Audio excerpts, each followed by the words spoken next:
So here's my theory about what's required in a spiritual guide. Somebody who can guide others and society and the community. I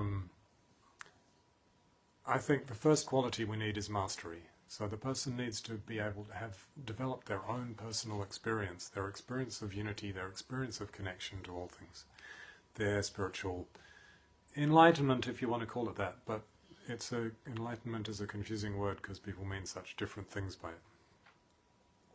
The second one is ministry.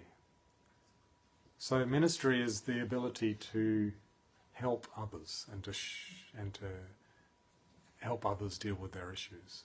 So it's a kind of gentleness, it's a kind of care.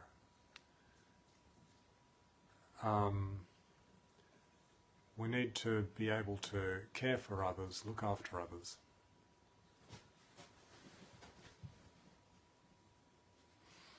I've got a couple of dogs in the background that are quite having trouble getting used to the new place. So the second thing was ministry. The third one is leadership. So leadership is the ability to organize, the ability to pull a project together. So in ministry we're looking after the individuals, we're helping them to grow spiritually, but we need to help the community to grow and to grow its organizations, grow its community businesses, its community projects, its services. And so we need to be able to facilitate the growth of community projects. And so there's another skill that's required. And the fourth one is science, is spiritual science, to be able to understand how spiritual practices, spiritual technologies work, and to be able to make good decisions and give good guidance about which way to do things and which way is going to create a good positive effect in people's lives. So these are the four, and they would be united by a fifth concept that brings them all together, which is faith, which is guidance, the following of a higher power and listening to that higher power, intuition. So each one of those individually is very valuable. If somebody has spiritual mastery, then they're going to be a happy, wonderful person to have around. And they're going to do their work, whatever that is, in a beautiful, happy way. It creates good art, it creates good people. The second one, ministry. A good minister is a healer, a counselor, a coach. They help other people to achieve their full potential. And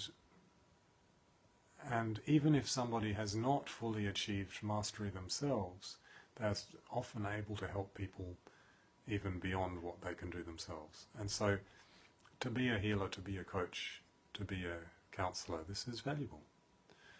The third, I said, was leadership. A good leader is a facilitator, a community development worker, an organizer, a business leader. So community and society needs the leaders who are able to do this kind of work.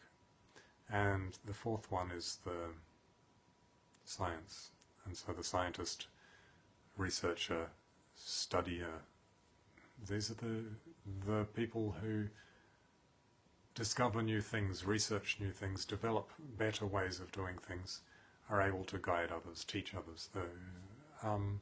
So all of these qualities exist individually, and we can recognize those qualities separately. And the fifth one, of course, faith.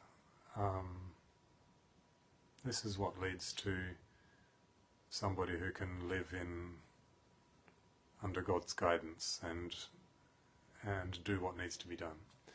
So it's possible that we need to develop all five of these qualities in one person. It's also possible that we need people to choose one of these that is their focus and to master it themselves, and each person will then be contributing in their own way. And so some of us will contribute that fifth, that intuitive guidance that brings all the others together, and each one of us will then work on their individual